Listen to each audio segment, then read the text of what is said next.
Potato skins. When I first started getting bald, you know, I did what all guys do when they start getting bald. You start parting it lower and lower. And I got down to about 1/8 of an inch about the ear, and it was about 1.5 feet long. And then I'd slap it back up here and twirl it. Oh, that looked good. That attracted a lot of ladies. Looked like a mysterious crop circle, you know. Finally broke down and I bought some minoxidil and I rubbed that into my scalp for 3 months and I rubbed and I rubbed. Now I've got to shave my fingers.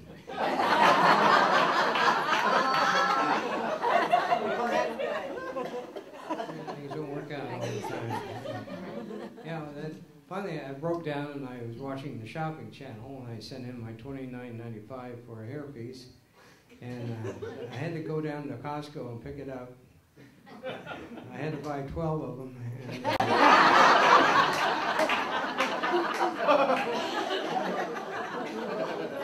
for each occasion.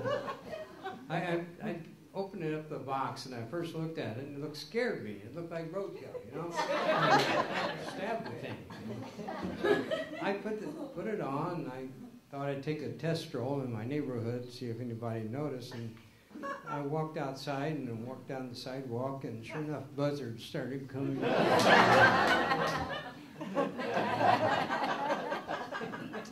I didn't like it. It was hot. You could tell it was a hairpiece. It was uncomfortable. Besides, the chin strap kept cutting.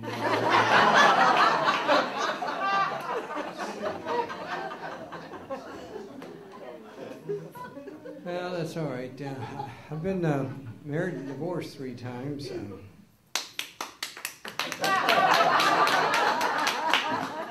Still trying to think of something funny to say about that. My first wife, on her wedding night, rolled over and I said, "Do you want to make love?" She said, "With who?" Being an English major, I put her in her place. I said, "It's with whom?" Trying to get over really. And she had a problem. She was a shopaholic, and she was manic depressive. And one time she piled up all of her clothes and jumped off of the top. And,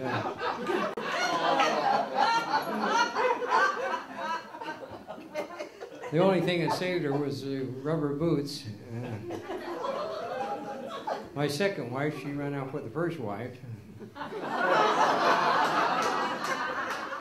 She liked her shoes. And then the third wife, I'm sorry to say that she just got tired of me.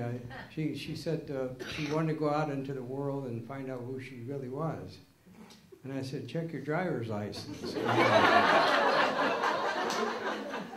Haven't seen her since.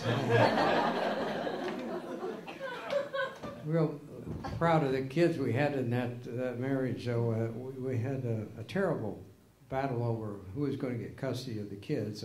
After $50,000 of arguing, I lost that argument. The judge said I had to take them.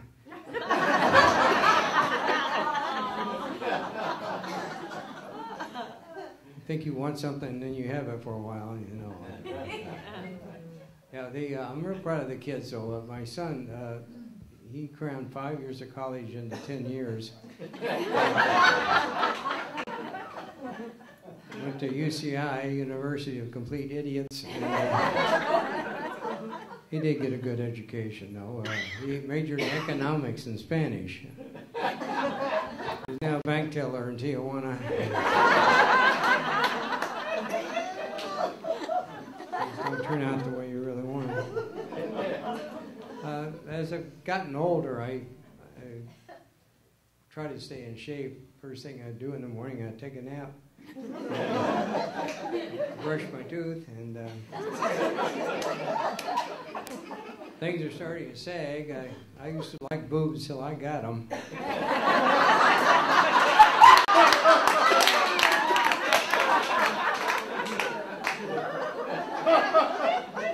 A couple of weeks ago, I was down in Tijuana and drank too much tequila, entered a wet T-shirt contest, and I won.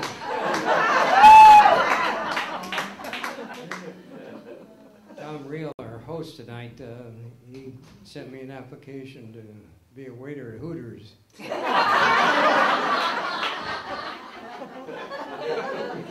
I start Thursday.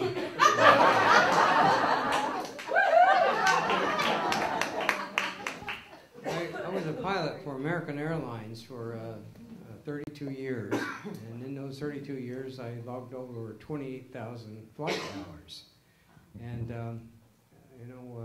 I can't remember any of them because of my heavy drinking before each flight.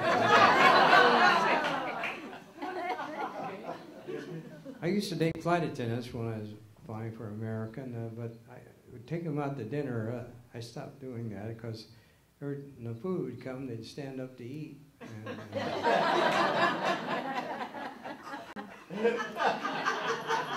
You've seen them. It's interesting, though. It's almost proportionate that the more lovely the flight attendants are, the less intellectual they seem to be. Is that being kind? One night we were coming back from Honolulu, and normally it takes you about 5 hours to come home from Honolulu. And we went up and got the jet stream, which is about a 225 knot tailwind to come home. And it was just perfectly smooth, and the flight attendant came up in the cockpit, and she said, "Walt, when are we going to get into L.A.?" And I said, "About an hour early." She said, "How come? How'd you do that?" And I said, "I took the shortcut."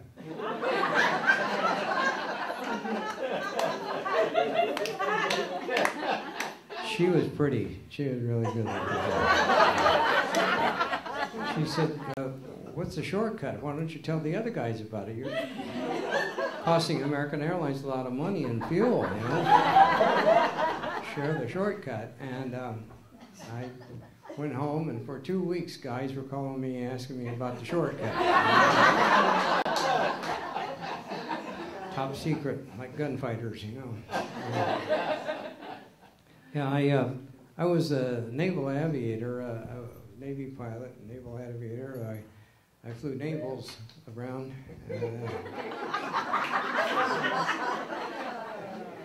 The thing I liked about flying is better than working, you know.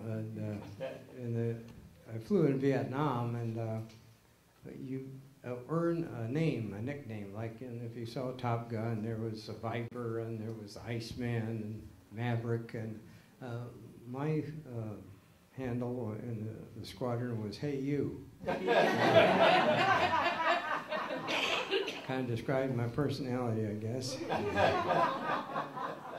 I shot down one aircraft when I was in Vietnam.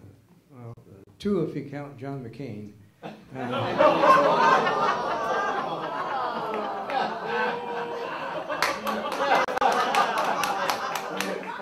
He never has gotten over that.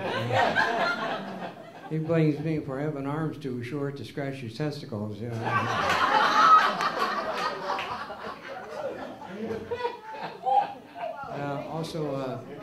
I did get a nice letter from Jane Fonda, though. Any bitter enemies. When I went in the Navy, I was concerned about coming back alive, and people asked me, "Isn't flying dangerous?" And I said, "No, crashing is dangerous. Flying's okay." Yeah, I like to take you back to about 1,500 years before Moses. There was Abraham, and Abraham's job in the Old Testament was to relay to the children of Israel the latest commandment. And I always thought it'd be something hard to sell. If you were one of the leaders of Israel and you get a phone call from Abraham in regards to the latest commandment, circumcision. Telephone call for me? Yeah, sure, I'll take it. Hello. Yeah, hello. Hi, Abe. How you doing? How are things in the Sinai? Hotter than hell, huh? Though we weren't supposed to say that. But anyway, by the way, we got all those black beanies you sent us. But aren't they supposed to have propellers on them? They're not beanies? What are they? Yamaha. Yamaha. Why do we call them Yamaha? Oh, I see. The Gentiles can't say that word. That's pretty good. Use that for a password or something. What's the latest commandment, Abe? What do we have to do? All the men what? We must have a bad connection. It sounded just like you said, all the guys we got to cut off there. That's what you said. Abe, have you been hit the Manischewitz? Well, rumor has it. Well, why do we have to do this, Abe? To set us apart from the others.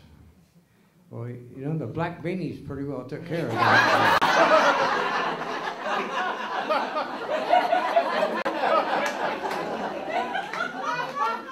I'm going to have a hell of a time selling this to the guys. Mainly the feisty little guy named Pee-wee. Yeah, hey. What am I going to do about it? I'm going to keep my head shaven and get a tambourine and find the nearest airport. But God bless you.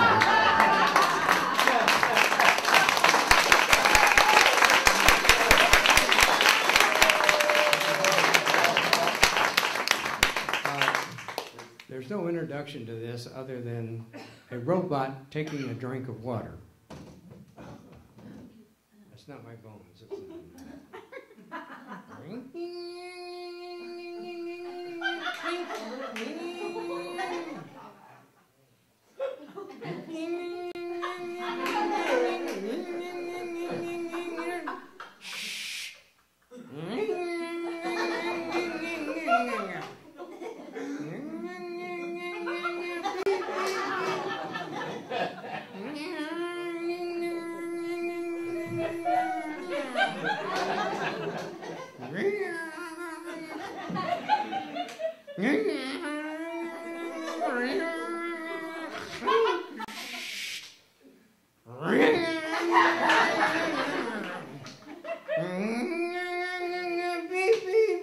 Son of a...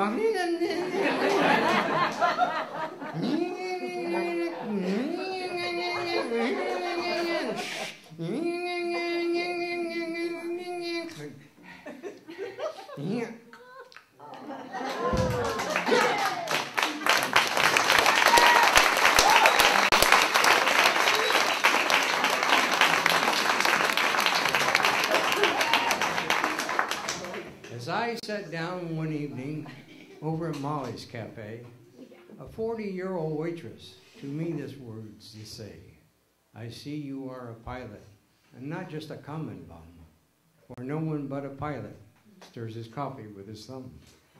My lover was a pilot. There's none like him today. If you poured whiskey on it, he did a bell, hey. Well, he never shaved his whiskers from off of his horny hide. He drove them in with a hammer and bit them off inside. My lover came to see me one dark and wintry day. He held me in a fond embrace, which broke 3 vertebrae. My lover whole, he kissed me, so hard it broke my jaw. Then I could not tell him he'd forgotten his Mackinaw. Well, it froze clean through to China, and it froze the stars above. At 1,000 degrees below zero, it froze my pilot love. And so I lost my lover, and to this cafe I come, and here I wait till someone stirs his coffee with his thumb. That's all my time. Thanks a lot.